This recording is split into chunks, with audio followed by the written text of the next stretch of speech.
We better get started. Dear Lord, thank you for what seems to be our getting out of the worst of the pandemic and COVID. Let's hope that these vaccines really prove to be extremely effective for a long time. And let's also give a little prayer for Don, who's still trying to recover from his shoulder surgery. And with spring now upon us and the weather getting better and temperatures starting to rise, let us all hope we have a glorious spring to make up for all the days we had to stay in during the pandemic. Amen. Amen. Okay.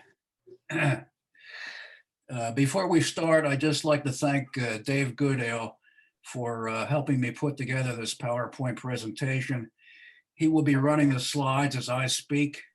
Some of the slides feature old newsprint from more than 50 years ago, so you'll have to bear with us on a few of the darker photos, but really you don't have to read much, just look at the images. More than 50 years ago, my military draft number was about to be called, so I enlisted in the US Army. After basic and advanced military training, Uncle Sam, lo and behold, didn't turn me into a rifleman or a cook. I took a 24-hour plane ride to Seoul, South Korea to practice journalism, which I had studied in college.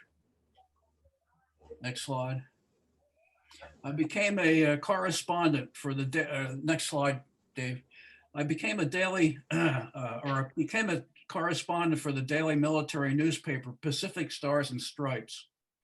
We had a small bureau of 5 writers and photographers, all Army grunts like me, a sergeant who had once worked for the Los Angeles Times, a Korean photographer, a translator, and 2 Korean Army drivers. We were stationed at the large Yongsan headquarters base in the heart of Seoul. We were largely self-sufficient in that we could cover anything of importance in the country or the US military. We sent our stories and photographs to professional editors in Tokyo, where a tabloid newspaper was printed and thousands of daily editions were flown back to Korea by 6 the next morning. When I arrived in Korea in November 1967, I knew virtually nothing about Korea. I vaguely remembered a war being fought there 15 years earlier, but that was about it. I quickly learned. And as I look back on my 15 months there, I saw as much as about as much as any specialist 4 or specialist 5 soldier could ever hope to see or experience. That year, 1968, was a consequential one for the young republic. It was put under the gun by a belligerent communist North Korea, and it was in the process of reaching takeoff stage in its economic transformation into one of the 4 high-flying Asian tigers, along with Taiwan, Hong Kong, and Singapore. Today, I'll tell you 10 things that will quickly acquaint you with Korea, look at some of the stories I covered, share with you the startling change the country has undergone, and discuss the ever-present threat that North Korea poses. First, 10 discrete lessons about Korea. Korea is not small. North and South Korea is about the size of Minnesota. Populations combined are in excess of 77 million, 52 million in the South.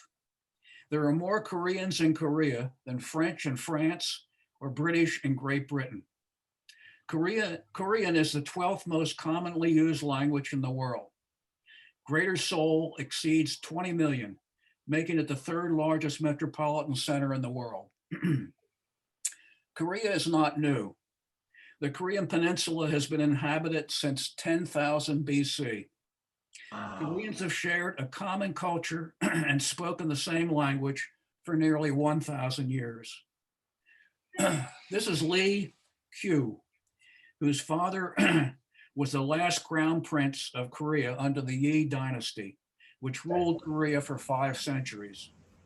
He was an American citizen, an architect with a great LM pay when he was When he was invited back to live in Seoul's Cheongduk Palace and design buildings in an expansive South Korea. Korea is home to inventions. The Shia Kingdom produced the oldest example of woodblock printing as far back as 750, centuries before Gutenberg's printing press. In 1592, Koreans produced the first ironclad vessels to defeat a Japanese invasion. Koreans perfected ventilation systems for buildings as far back as the 8th century. Koreans have a passion for nature. Koreans believe in something called Pyeongsu. Topography dictates destiny. Nature is considered central to building, the fine arts, and recreation. Confucianism still matters in Korea. It remains a guiding principle in Korean lives. They believe in central authority and respect for leaders. It helped them address the COVID pandemic with iron discipline at the start. Though it is changing, loyalty, the father first in decision making, veneration of the elderly, and the past, unbreakable friendships are important in the Korean constellation of priorities. Korea is not a copy of China. Situated next to the vast Chinese geographical presence, Korea cannot ignore its influence. But unlike the Chinese, Koreans are spontaneous and frank. They are often called the Irish of the East because they display emotion compared to the stoicism of the Japanese and the inscrutability of the Chinese. Korea's Christianity is unique in East Asia. About 30% of Koreans are Christian, and they take their Christianity to other countries with a missionary zeal. Korea was never a hermit kingdom. Next slide. The peninsula has a historic reputation as a tough place to penetrate. Genghis Khan couldn't do it in 1230, the Manchus in 1630, the French in the 1860s, and Americans in 1870. They never breached the walled citadel of Cheongdong-sa Temple at the entrance of Korea from the Asian mainland. But isolation never really worked, as Korea traded regularly with China and Japan. And the United States and Western nations established diplomatic relations in the 1880s. Today, South Korea has embassies and missions in more than 190 countries. Koreans believe in literacy and work. Valuing education is an Asian tradition. Korea has about 98% literacy rate. It sends many of its talented youth abroad to learn sophisticated technology and then lures them back with firm economic incentives. Cashing in on a collective drive to succeed has propelled South Korea into the ranks of highly competitive developed nations. The Korean Peninsula cannot be ignored. Korea has often been referred to as a shrimp between whales. Mm-hmm. In the past, it has been a pawn in Chinese, Japanese, Russian power struggles. In recent decades, however, it has broken out to become its own singular society.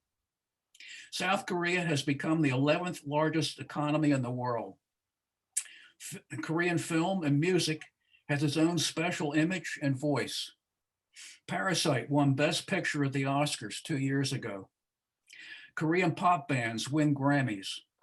Korea has hosted a summer and a winter Olympics. Seoul is considered one of the most cosmopolitan and hip cities in Asia. The South embraces free speech and a market economy with its own unique variations. And Koreans want to be reunited. Regular Korean citizens on both sides of the 38th parallel division have a continuing hunger to become one Korea. But as the memory of the war fades and members of separated families grow old, reconciliation seems a dying hope. Liberal South Korean governments offer unrealistic olive branches and the North seems to take pleasure in bellicose acts such as blowing up a joint liaison office in the border town of Kaesong. Only a total economic collapse in the North could fulfill such unification dreams, and China will never let that happen. The Korean War was only a hazy mirage in my mind at first. To most Americans, it is the forgotten war. But I soon learned that 54,000 US soldiers died in the brutal three-year war, almost as many as died in Vietnam in 10 years.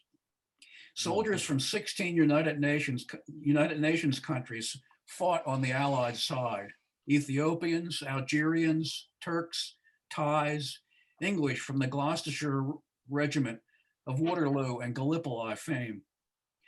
President Harry Truman summoned the backbone to confront the surprise North Korean invasion in 1950, or all of Korea would have been succumbed to communism. The South Korean people were openly appreciative of our sacrifices. They expressed their gratitude without much prodding or embarrassment. And the war has not officially ended. Only an armistice was signed on July 27, 1953, and the North and South generally occupy the same territory as when the war began. The Korean War was too soon after World War II. The United States military wasn't ready. I interviewed sergeants who were with the first American rifle company sent to Korea to stop armored Russian T-34 tanks that led North Korea's lightning thrust. They had exactly 6 anti-tank howitzer shells. They bought about 5 hours time so US reinforcements could be rushed from Japan. One name I became aware of through memorials scattered around South Korea was Lieutenant General Walton Johnny Walker. He looked like a bulldog and conspicuously outmanned American forces to form a defensive ring in the southeast corner of Korea. It was called the Pusan Perimeter. As communist forces tried to breach dozens of gaps in the US shield, Walker rode in an open Jeep, shotgun under one arm, and plugged the holes in the large dike. He told his troops, there will be no Dunkirk, no Bataan. We must fight until the end. After that stand, the war devolved into distinct patterns. Douglas MacArthur, calling the shots from Tokyo, pulled off a brilliant counterattack with an amphibious landing at Incheon, halfway up the Korean west coast. One Marie gunnery sergeant who was part of the landing told me he jumped off his LTV and yelled, "Follow me," and all his troops could see were 2 arms sticking out of the water, holding a carbine and a radio. But the strike left the North Koreans cut off and trapped to the south. MacArthur's hubris drove US forces deep into the north, almost to the Yalu River, the border between China and Korea. Poor intelligence told him Mao Zedong's recently victorious Revolutionary Red Army wouldn't enter the war. As many as 20 battle-hardened Chinese divisions swarmed the badly extended US Army and Marines, and platoons to regiments were virtually annihilated. Retreats from places like the frozen Chosin Reservoir were etched in the courageous but battered minds of countless young Americans. The last 2 years of the war saw essentially a standoff along the 38th parallel. Vicious battles were fought for nondescript pieces of land. I remember going to Pork Chop Hill 15 years after 76 weary men of the 7th Infantry Division held off hordes of Chinese troops in one of the last battles of the war. It was now a ROK, that stands for Republic of Korea, Army outpost, sitting on a spiny chunk of granite, scouting for North Korean infiltrators. Like veterans of Vietnam, Americans who fought in Korea resented the lack of recognition in their own country for what they had done. In a superb book called The Coldest War, journalist David Halberstam wrote how Korean War veterans kept their experiences to themselves or only talked with each other. He quoted one old soldier as saying, "You go to the reunions and you find yourself trying to remember what you spent the last 50 years trying to forget." Mhm. Halberstam also said many Americans who had hated the country when they served started going back and were astonished by the modernization of South Korea and the affinity of its people. They felt a genuine sense of gratitude on the part of Koreans, he wrote, far greater than anything bestowed on them in their native land. It had not been a victory in the classic sense, but they took pride at the start of that at the start of the Cold War, they had made their stand, and in the end, democracy and freedom had triumphed. On the war's 60th anniversary, go back one, Dave. On the war's 60th anniversary, a memorial to the Korean War in Washington, D.C. was dedicated. It depicts a weary platoon of 19 soldiers walking in formation during the bitter cold Korean War winter. The South Korean ambassador said, "To the veterans who fought there, we trust you believe it was a country worth saving." Within a month or so of my arrival, at the outset of 1968, events started happening that made the world recognize for the first time since the armistice that there was a limited war going on the Korean Peninsula. Soldiers were still dying, 15 Americans were killed, and 54 injured in clashes the year before. A North Korean assassination team, 30 officers trained for nearly 2 years, was sent to kill President Park Chung-hee in the Blue House, South Korea's version of the White House. 2 days later, the U.S. Navy intelligence gathering ship, the USS Pueblo, with a crew of 83, was seized by North Korea, which claimed it had violated its 12-mile territorial boundary. It precipitated an international incident, and President Lyndon Johnson activated 14,000 Air Force reservists and combat jets and sent them to Korea. I soon learned the lay of the land. About 20 miles north of our Stars and Stripes quarters was the demilitarized zone. It was a 2-mile wide, no man's land with a chain link security fence. The U.S. Army's 2nd and 7th Divisions served as a tripwire along a critical 18-mile sector. Our troops were positioned so that the North and South Koreans didn't face each other, which could have been combustible. One general explained how the North Koreans conducted bizarre graduation exercises in which new, highly trained infiltrators would earn their spurs by sneaking as close to American outposts as possible without detection. Just an aside, a Westminster member, Rich Kane, walked patrol on the DMZ and said he came close enough to hear the North Korean soldiers talking with each other, at which time he silently held his breath. Sometimes it became more than a game.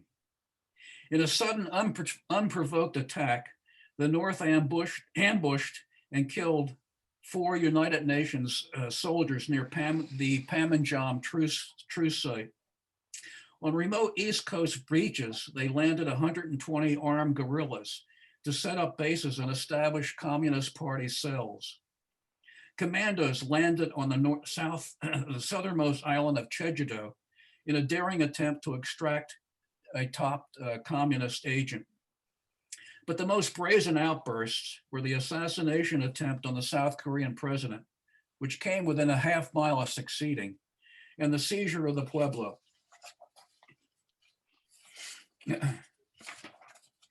We got to cover it all.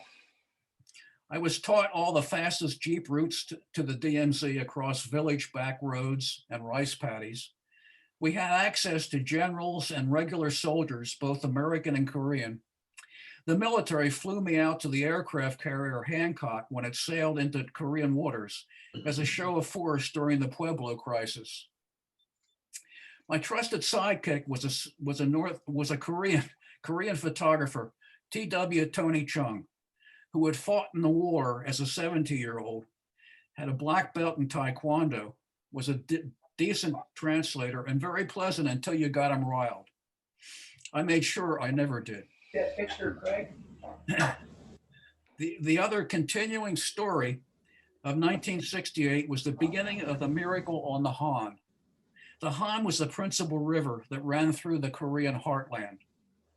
The miracle was the economic revitalization that bloomed from ground zero after the war.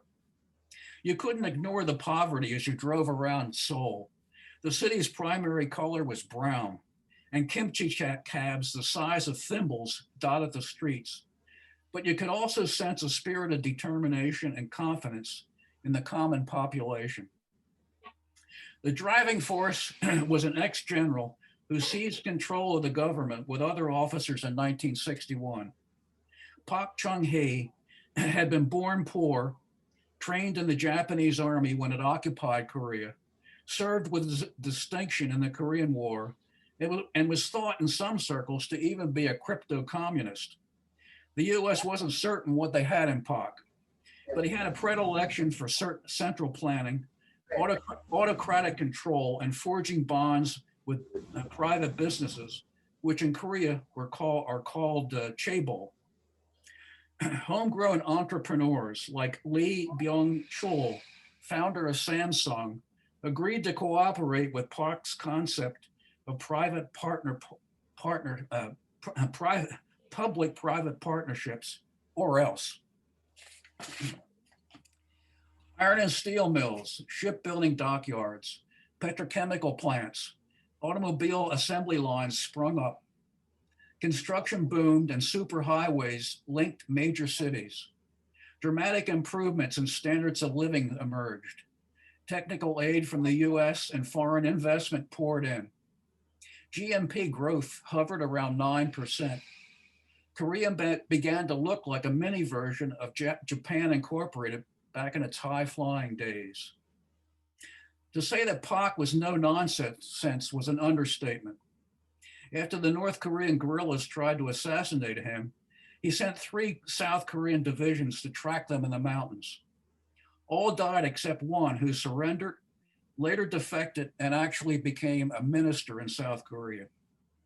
Pak ran the country with an iron fist, which might have been the best blueprint for the times to launch sustained economic progress. After I'd been in Korea about 6 months, I got an exclusive interview with Pak. He was a tough, straight talker who wanted to herald his economic development plan. But afterwards, my Korean translator said, "You know why I got that interview?" Pak wanted to send a message to the American political and military establishment that it hadn't been forceful enough at the time of the Pueblo seizure. Indeed, reading between the lines, he emphasized that the only way to deal with the North was from a position of unyielding strength. I also had an interview with South Korea's First Lady, Mrs. Pak, who revealed she might not have married a young lieutenant colonel in the ROK Army 11 years earlier if she had known he was going to be president. These words sounded prescient when in 1974, an assassination attempt on her husband went awry and she was accidentally killed in the gunfire. Near the end of the eventful year of 1968, the Pueblo crew of 6 officers and 74 enlisted men was released by the North Koreans. Commander Lloyd Booker led the way across a footbridge known as the Bridge of No Return at the Panmunjom Truce site. He took a lot of grief for not putting up a struggle at the time of the seizure. But in hindsight, he probably saved the lives of his crew. The North Koreans were not known for striking bargains or backing down when they had superior firepower. At a press conference, Bucher said his ship was well outside the 12-mile territorial limit claimed by the North Koreans.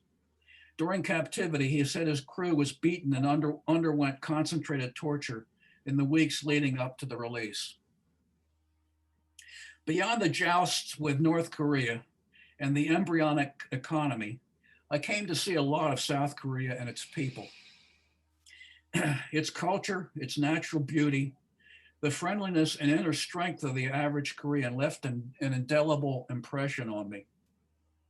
I took a trip with Tony from Seoul across the central mountains to the isolated East Coast. It's a 225-mile stretch of small villages dependent on the sea for a living. Tony told me I was like an alien. The natives hadn't seen an American since the war. You could stop an old man in any village and ask directions to a town 20 miles down the coast, and he'd tell you, I don't know, I've never been that far.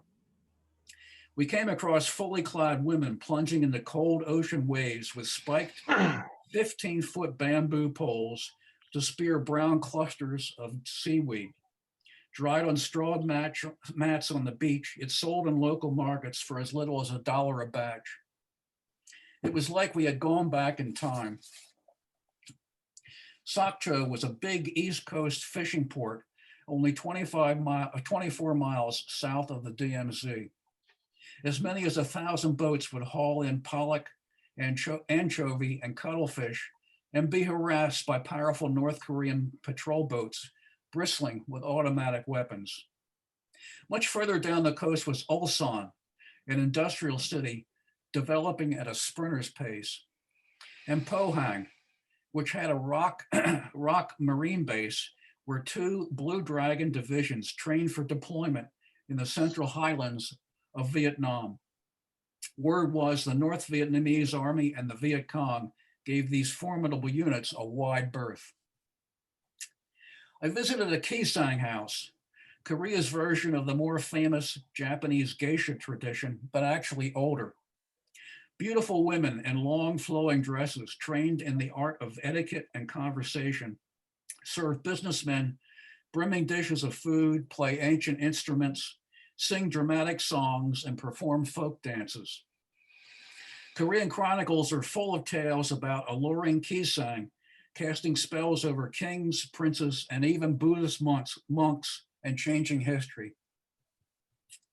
A major of the ROK Air Force's crack 110th Fighter Squadron took me up in a sleek F-5 Freedom Fighter.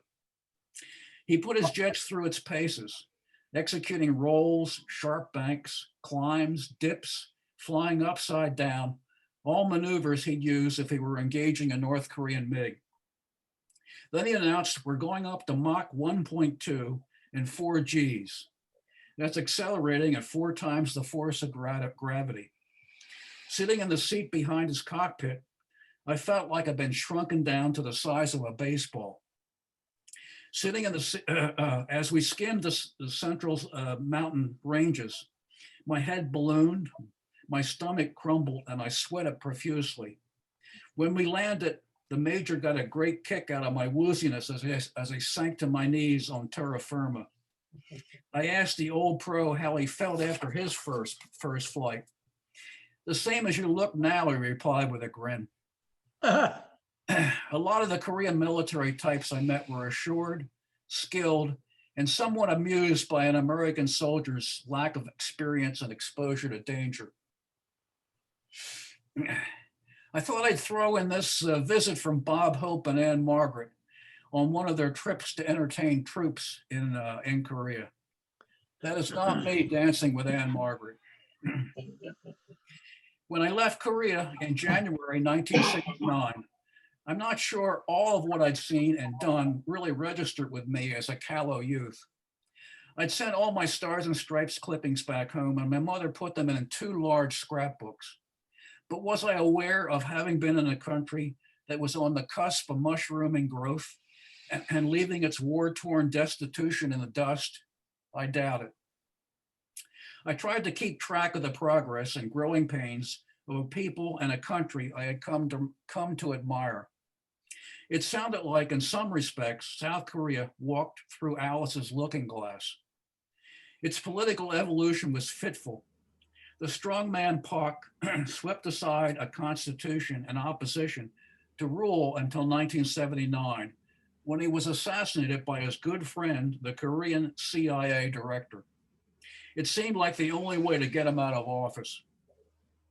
Military juntas dominated until 1987, when a peaceful transfer of power to a civilian government took place for the first time. Since then, the country has undergone its own unique form of democratization. Liberals and conservatives seem to exchange the presidency every 5 years. Charges of corruption between political and business leaders are common. Protests, usually led by college students, appear to be a national pastime. Impeachments occur. There is sort of a hyper accountability to a population that pays attention. And all this turmoil does not seem to interfere with the economic efficiency and competitiveness of the country. Only South Korea and Taiwan have managed 5% growth for 5 decades. It is one of the biggest trading partners for both the United States and China. It made its reputation as a fierce exporter. You know the names of Samsung, Android phones, Hyundai cars, LG TVs, and clothes washers. But it is also the world's 9th largest importer. It has the fastest, most extensive broadband network and the highest penetration of smartphones in the world. No country spends more on e-commerce, with nearly 2/5 of all purchases occurring online. How has it made such strides? There's a famous story in Korea of Lee Byung-chul, the founder of Samsung, welcoming a 28-year-old American entrepreneur named Steve Jobs in 1983. Jobs had a dream of building a tablet computer and was looking for memory chips. The two hit it off, and Samsung would eventually become the major supplier of computer chips, displays, and other components used in Apple's iPads and smartphones. Then, of course, Samsung, much to Jobs' anger before he died, began making its own Android phones. Today, it ships 85 million per quarter. That, in a nutshell, explains Korea's recipe for success. Hyundai took a page from the Toyota Honda playbook, started out as a budget brand in the US, and moved into upscale sedans and SUVs that appeal to more affluent buyers. Two of the world's biggest lithium-ion battery makers are Korean companies battling each other to build factories on American soil for the emerging electric vehicle market. What this has all meant is that Korea has transformed into another country since I've been there. Its population has doubled since the war, and much of it has moved into urban areas, ringing major cities. Seoul is no longer the khaki brown color that I remember. It is ultra modern, full of tall, bright office buildings and acclaimed restaurants. Around the 1980s, it's a magnet for wealthy Asians looking for a good time and a place to invest. Around the 1980s and 90s, a middle class emerged. The once privileged Yangban, or landholding class, disappeared, and a new elite blossomed from commoners who probably studied abroad and returned to start their own businesses. Like many successful countries, it has begun to look inward. The close ties between business and political elites has sparked debate over the consequences of the country's rapid modernization. Incidents like the shootings of 4 ethnic Koreans in Atlanta reverberated across Korea, where it often seems like every Korean knows someone with relatives or friends living in the US. There are 1.8 million ethnic Koreans in the US. Delayed marriages and permanent social changes have pushed the country's fertility rate to the lowest in the world, 0.84. Still, Korea's rapid mobilization and handling its outbreak of COVID-19 cases demonstrated the country's ability to respond to a crisis. It didn't mess around in getting its act together. Since then, though, President Moon Jae-in has suffered a widespread decline in popularity for not dealing with the COVID's third wave with as much skill. Of course, there is another Korea to the north. How would you describe it? Bizarre, an enigma, regimented, unpredictable, dangerous? During my time with Stars and Stripes, I did a series of interviews with defectors, authors, academicians, and intelligence experts to paint a picture of North Korea that existed in 1968. In essence, it hasn't changed much, except to become just as unpredictable and even more dangerous. The Russians were given control of North Korea after World War II. Kim Il-sung was its first supreme leader. He had battered all opposition into submission by 1948 and established a cult of personality with Stalin's support. He had Russia's go-ahead to try to grab the whole peninsula in 1950. Mao's China saved Kim from obliteration by combined US and UN forces in 1951. Then after the war, Kim displayed cunning in towing an independent course between Moscow and Peking after the ideological split of the two communist powers. In my 1968 interviews, I heard little more than what you hear today. North Korea has abject poverty, a closed command economy, military mobilization of 400,000 troops backed by a red militia of 1 million, dispersal of the population from cities to collective farms, party indoctrination, and even meddling even in marriage, a hardcore military and technical elite that assured absolute power to a privileged few. One defector characterized the North as an individual stifling society as tight as an iron pail. The things that have been most perplexing over the decades, to me anyhow, are how has the Kim dynasty, now in its third generation, sustained itself without being overthrown? And how has the North been able to outfox and hold the world at arm's length with so few resources and so little transactional power? The North's gross domestic product, GDP, of 26 billion seems like a misprint. The US Congress spends more than that in a day. The human costs of so brutal and ill-performing an economy are appalling. As many as 2 million people died of starvation in the 1990s. As a response to the past year's pandemic, North Korea has locked down entire provinces, closed off foreign tourism, one of the regime's last sources of outside income, and seen its trade with China decline 75%. The economy of North Korea will probably contract by at least 10%. One of the strangest events of the North's draconian shutdown was a photo of Russian diplomats and their families fleeing on a wooden rail cart. They have been stuck in the North's capital of Pyongyang for more than a year by the total sealing off of borders to control the coronavirus. They had to travel 32 hours by train, 2 hours by bus, and then push a cart over a mile over a bridge to reach a Russian border station. Apparently, they didn't believe North Korea's claim that it had no COVID cases.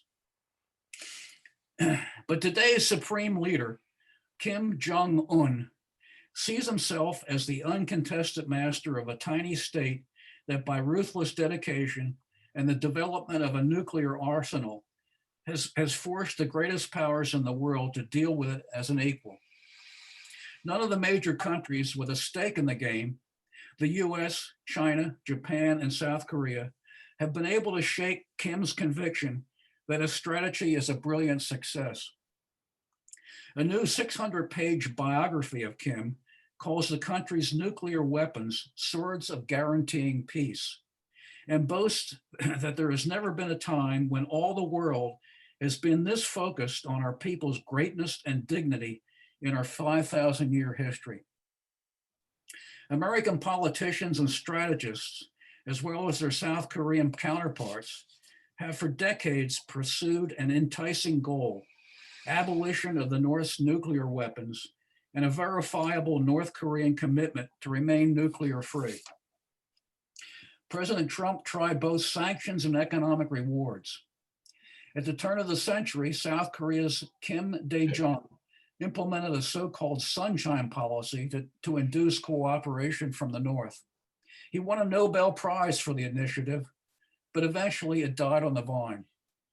Moon and Kim signed a joint declaration in 2018 to work toward complete denuclearization and a nuclear-free Korean peninsula. And yet what all these efforts amount to is the North continuing to test and develop even bigger and better missiles with more powerful payloads.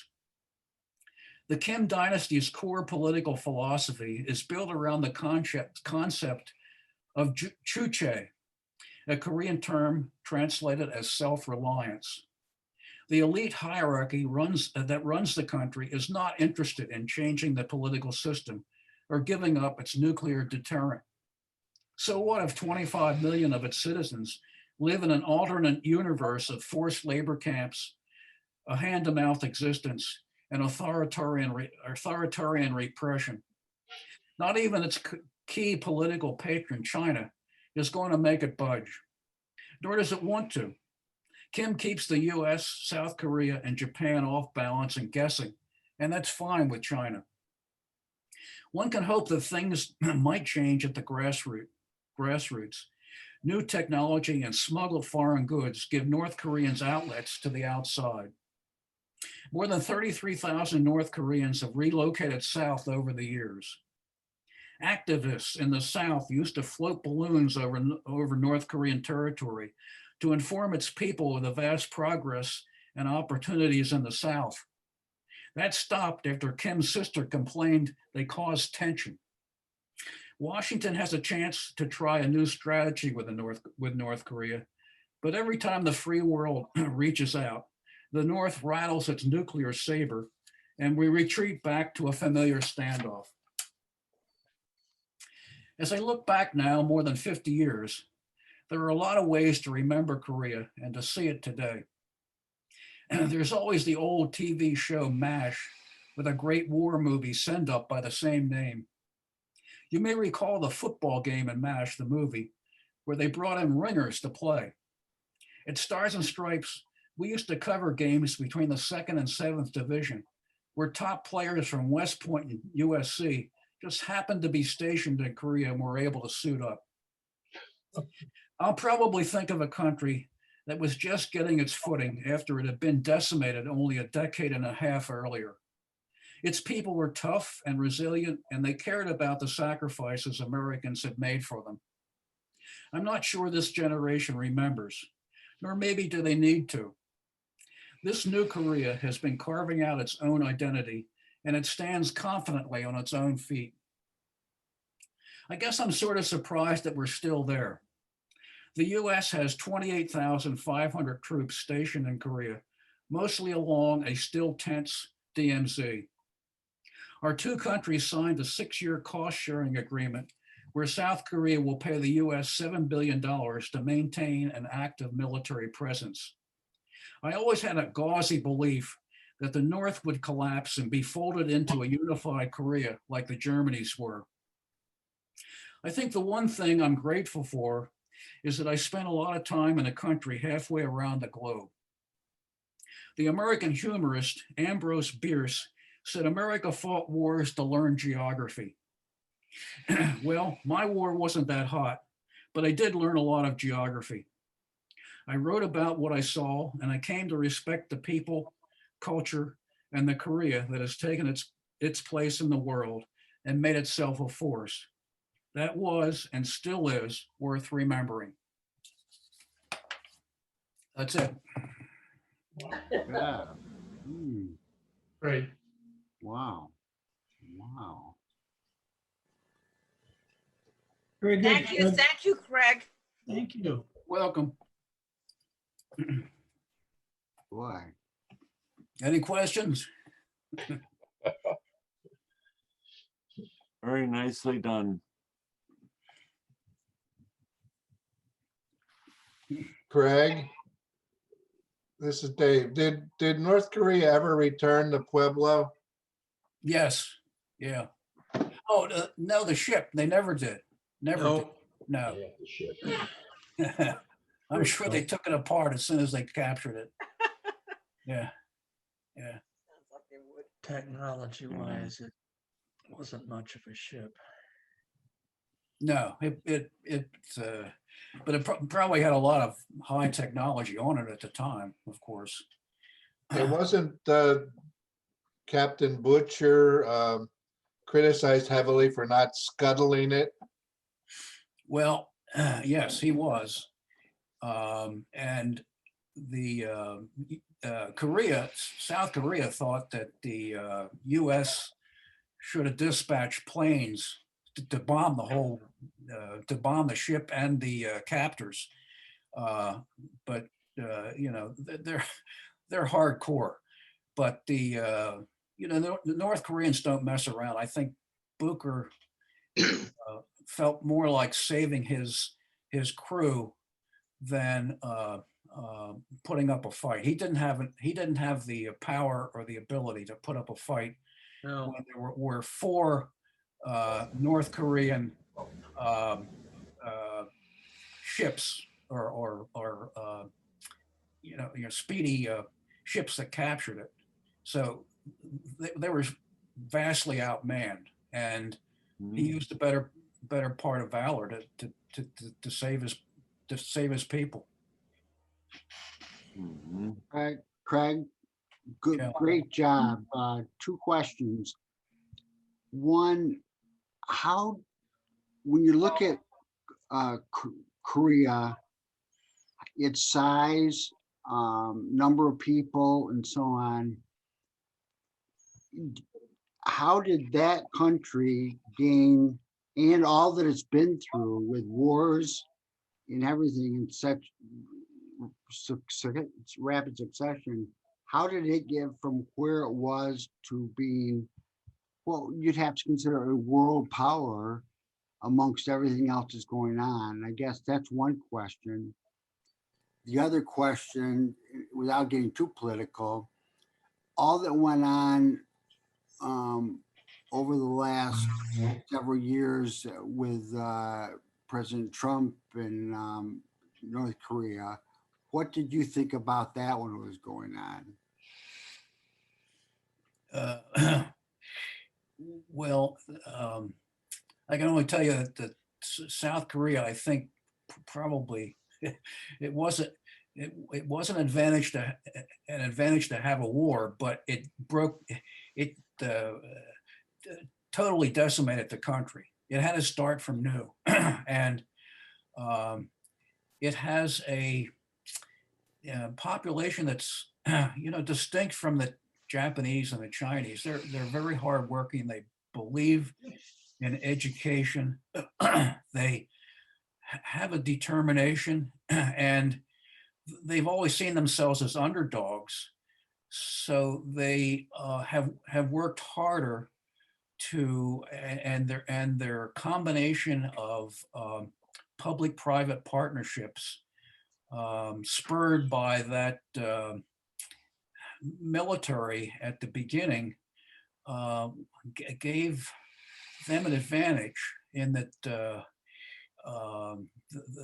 the economy really prospered from that combination of brain power, and they do send a lot of young people abroad, especially to the U.S., and they learn a lot of technology. They bring it back to the country because they give them incentives to come back. And as far as the U.S. Relations with North Korea, it wasn't just Trump that didn't succeed. His relationships with Kim are sort of outrageous, ludicrous. But the earlier presidencies didn't have any more success with North Korea, because North Korea doesn't really want to change its very tight political structure at the top. It's run by a group of very privileged few. The thing that astounds me is that their ability to achieve such advances in nuclear armaments, but that's at the cost of the 25 million other Koreans. So we just can't afford to pay that much attention to North Korea when there's so many other critical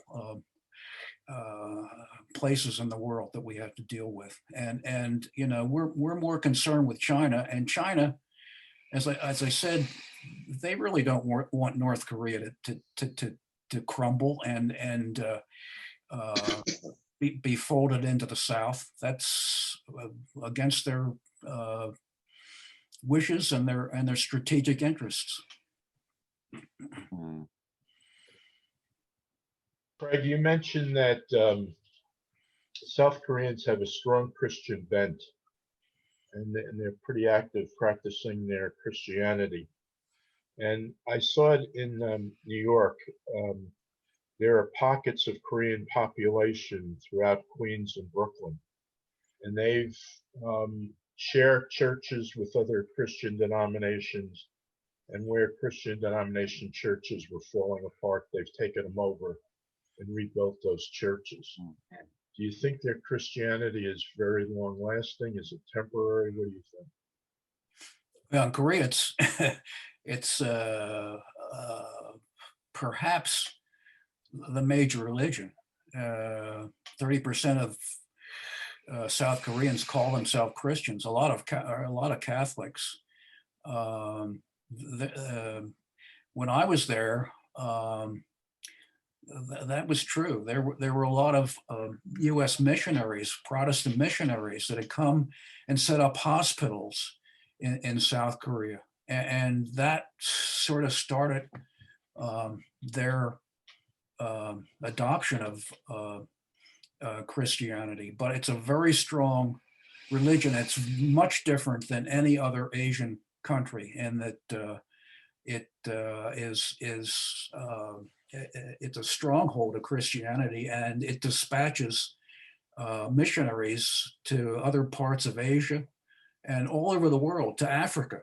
It's amazing. And the Korean communities in New York, Philadelphia, Atlanta are very they're very dedicated to they're very dedicated Americans, but they also see a connection with the old country, and they go back there and they send money back, and it seems like every Korean knows someone in the U.S. that's, you know, been part of the family, and it's a very close connection. And the one thing that I was always impressed with was that the Koreans, they would tell you how grateful they were to the Americans who fought in that war, because they felt like it was their last gasp to survive. And if Harry Truman hadn't made that decision to go in and save the South, it would certainly be communist today, and South Korea would look like North Korea, and I don't think that's what the world needs. According to Pew Research in 2014, I just saw an article, 29% of South Korea considers themselves Christian. That's right. Yeah. Yeah. 30% Yeah. I had. Yeah. Greg, this is Dave. Do you really think that we need to have a permanent military force in South Korea, a country that is so advanced? Well, when I was there, I thought definitely we needed a, a, um, an American president, especially along the DMZ, because the South and North Koreans had a sort of a viral animosity for one another. And I'm sure everything or the slightest incident would have tripped off a renewal of war between the South and North Koreans, and we sort of sat between them. Today, I'm not so sure, but as you read about it, South Korea has cut back on its military presence. Before, every South Korean male had, if he was healthy, had to serve in the military in South Korea, and I'm not so sure that's true any longer. I don't think they've cut back from like 700,000 to about 530,000 in their active military today. They are advanced. They have excellent military capabilities, but there's still that animosity between the two countries. And as I said, the U.S. troops there were served as a tripwire between the two countries, and they performed a useful function back in the 1960s, 70s, and 80s. I don't know if it's necessary any longer, but apparently South Korea feels it is, because they're putting up $7 billion to keep us there. Craig, Where would you, go ahead. where would you put, this is a general question, but South Korea now, if you look at it, or let's say the Koreas individually and together, what is their importance in the world, their status? If you looked at it now, 10 years ago, 20 years ago, 30 years ago, 40 years ago, if you were to graph it, which direction have they headed? What do you think? Well, they gradually changed into a viable democracy in the 1980s. That became stronger. They elect both liberal and conservative governments. They have their own unique definition of economic freedom and the free economy.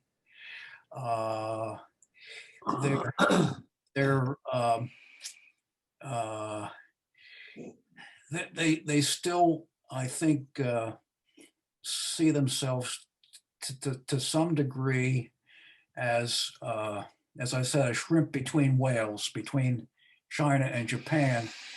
But somehow that gives them an advantage, that they can operate almost independently from those two countries, the South Koreans anyhow. And they've carved out their own destiny. And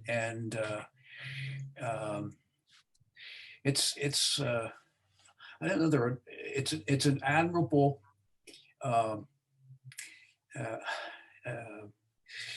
they made admirable progress and advancement in my mind. As I wouldn't recognize the place today. So But then again, I haven't been back in 50 years, so I'm just reading, and my understanding is taken from articles that I've read and things I see, such as Korean movies being nominated for Academy Awards. The fact that Hyundai cars they've come into the same they're about the same they're like Hondas and Toyotas any longer. I mean, it's amazing the advancement they've made. So I can't really totally speak for the South Korea today, but just from observing from afar, they've really made amazing strides, and it's due to their determination and the inner strength of their people. Greg, follow-up question. I know that you said 7 billion is the partial payment of South Korea to us for the military. Do you have any idea what the total cost of deploying 28,000 troops there is No. per year? No, I don't. I think that would be, how much of our taxpayer money is being spent? I mean, how many countries do we want to be the police force for? Well, when I don't know how, when Biden pulled out of or made the determination to pull out of Afghanistan, he put more troops into Germany. I don't understand the need for troops in Germany, quite frankly. And I forget how many are there, but it's considerable.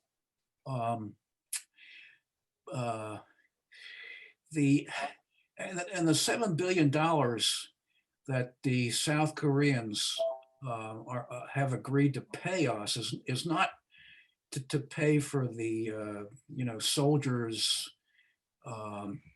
salaries or keeping up the bases along the DMZ.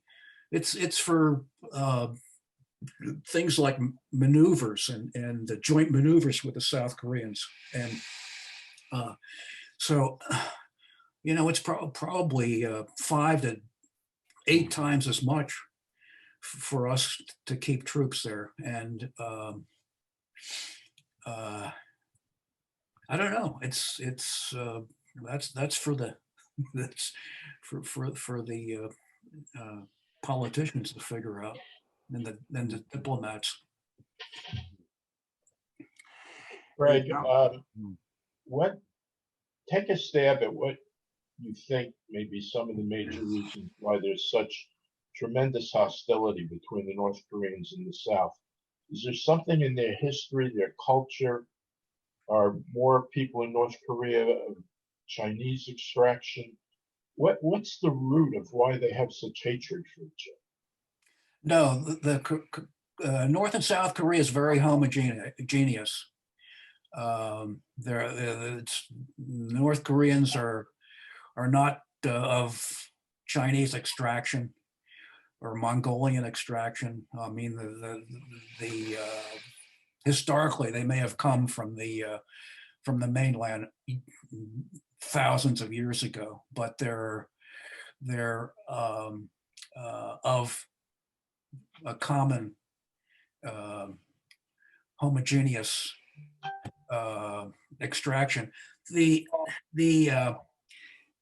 animosity, I think, is political. It's the South always felt itself as a bastion of freedom, and it has a feeling of independence. It runs its own it runs its own country. The North Koreans are I think there is a desire for unification, as I said, but there's such a vast chasm between the political structures that animosity just lingers. I mean, if you look at one of the things the South Koreans have done over the last couple of years, they have North Koreans who have migrated to the South, who have become South Koreans. You know, they go to the border and they float these elaborate balloons over the North and drop leaflets into the North to try to tell people to defect, to come to the South. We have economic freedom. You can make a better living here, and they feel really driven to do that. But in the last year, both countries have agreed to stop that, to prevent those people from doing that, because it causes trouble for the politicians in both countries. And that just gives you a sort of a bird's eye view of the differences between the two. It was an excellent lecture, and you caught my attention at the very beginning when you were talking about the culture of Korea going back thousands of years, and that one of the key parts of that culture was the veneration of the elderly, and I thought that's right on. I'm not. It still is. Being 93. Also, I remember when I was more circulating around, and particularly Philadelphia, and the minister is more aware of churches, I would often see on a church bulletin board that there was another congregation meeting there, and it would be Korean. Yeah. I don't know what it would be today, and often it would be Presbyterian and I'm sure Catholic too, but and a very conservative type of church was more obvious. But that was years ago, and yeah, I don't know if that's still true. I've always been impressed by the number of shopkeepers, small shopkeepers in Philadelphia who are Korean. I don't know if that's true any longer, but that was true about 10, 15 years ago. That's how they make their inroads into the U.S. And you know, there are many poor Koreans still in the U.S., but there are many successful ones running mom and pop stores in inner cities, and they have conflicts with you know, the African American and Hispanic constituents in those communities. But they've brought their the Koreans have brought their determination to succeed to this country in many cases. On a personal, just how do you feel about the Korean people, just being around them? Are they friendly? This is a generalization, but do you have positive feelings about being around Korean people? Well, back 50 years ago, I did. Yeah, I admired them greatly. Uh, they were very friendly, outgoing. As I said, they were thankful to the Americans for what they've done. They were outwardly thankful.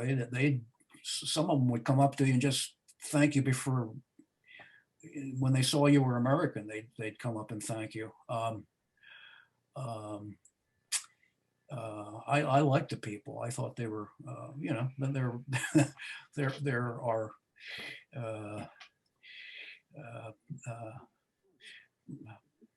people that you didn't like, but there were more of them were friendly and outgoing, and as I said, they have the reputation as being the Irish of the East. They're very emotional, very different from the Japanese and Chinese, who largely keep their feelings inside. The Koreans don't.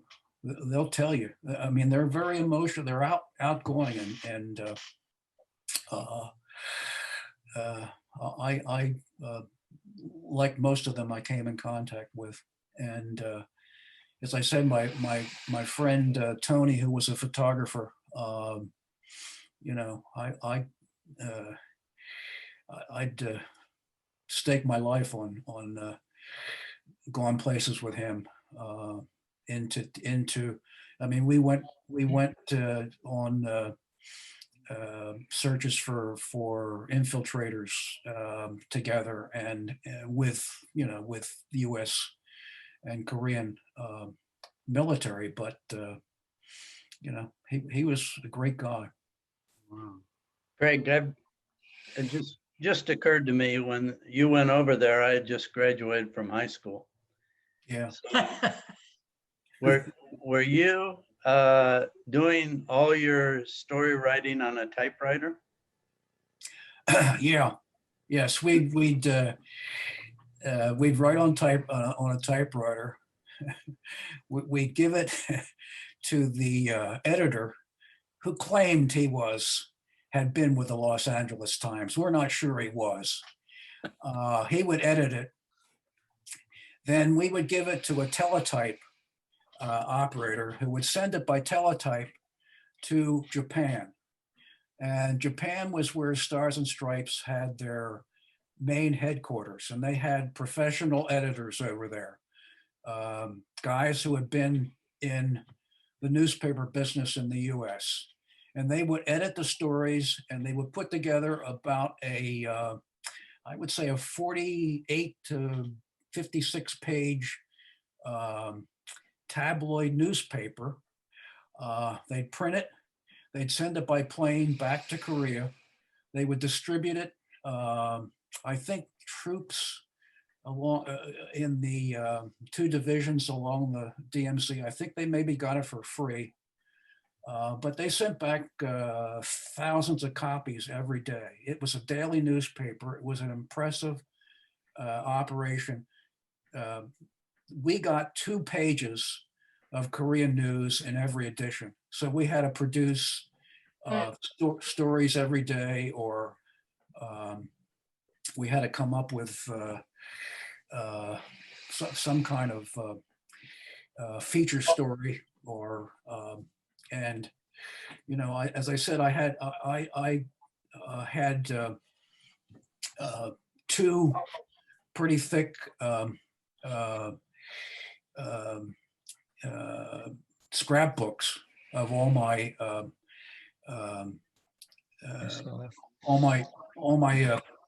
features and news stories that thankfully my mother saved and put into a scrapbook. But there was no electronics, so no electronics, no.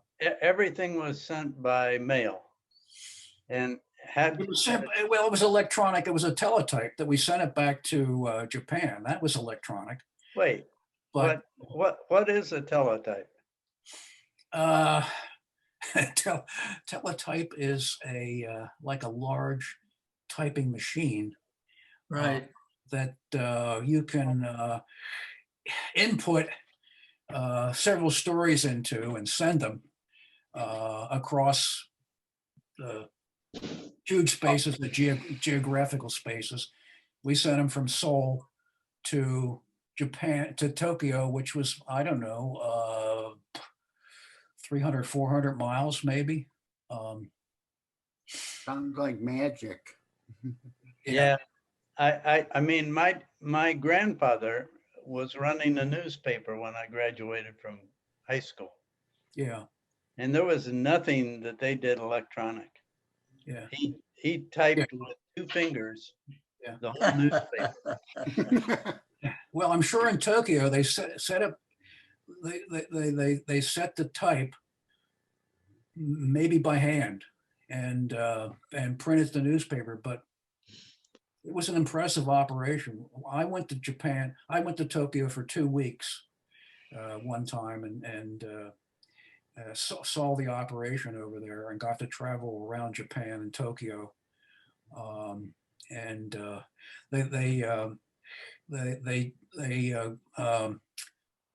turned me loose in the Nikon, the Nikon camera manufacturing facility, and they said you can buy anything for half price. And I bought an entire camera assembly and you know, for $500, which was peanuts back then. And so when I went to Korea, I didn't have any idea how to take a picture. And when I was there, in the first weeks, they shoved a Nikon camera into my hand when the South Koreans were hunting down the North Korean guerrillas that tried to assassinate the South Korean president. They said, you go out with Tony and just take as many pictures as you can. And I swear I got a picture of them hauling a North Korean body down a mountainside, but I couldn't tell whether it was mine or not. It was out of focus, so it might have been mine. You look at productivity and how it's changed in the United States, especially. And what Dave just shared about the newspaper, that's the example of when you look at productivity numbers, what you just see there, that is how productivity goes up. Even now today, how it goes up from year to year. It's things like that, the modern day example of things like that. But that shows you what Dave's example of how productivity in the United States has changed. It really is amazing when you think about it. Yeah. Thank you much, Craig. Well, thanks for listening. Thank you, Craig. Excellent. That was great. A lot of work, both you guys, but that was a great job. Yeah, thanks, Dave. How about Steve? Nicaragua next time or something? What's the next place we're gonna do, huh?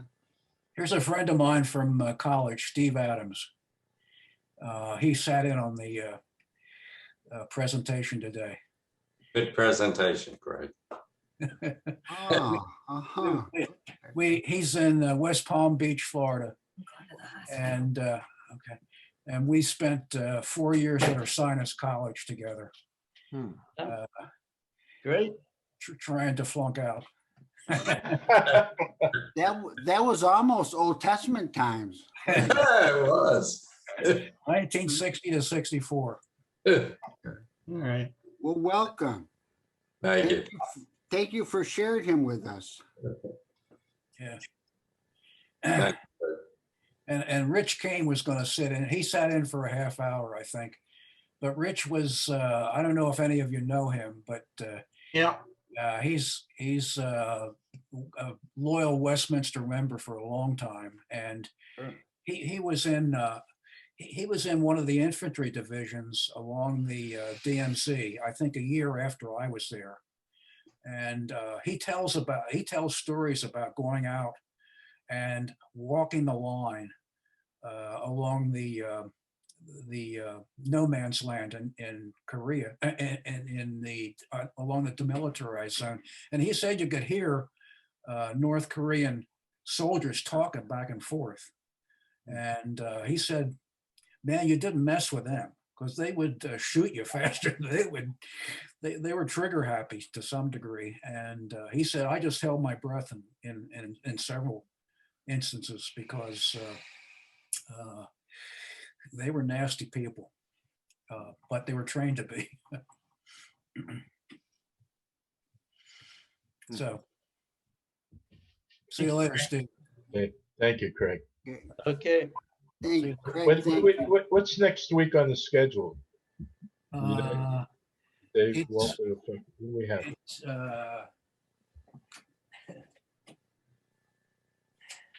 oh, Jerry Shay? McShane. Yeah, Jerry McShane's gonna talk about, I don't know, maybe the church opening up. So he's next. Okay, great. All right, everyone. See you next week. See ya. Dave, at the end, when you, as the host down and where it's the leave, if you click that, you close out the Zoom session as host. it says end.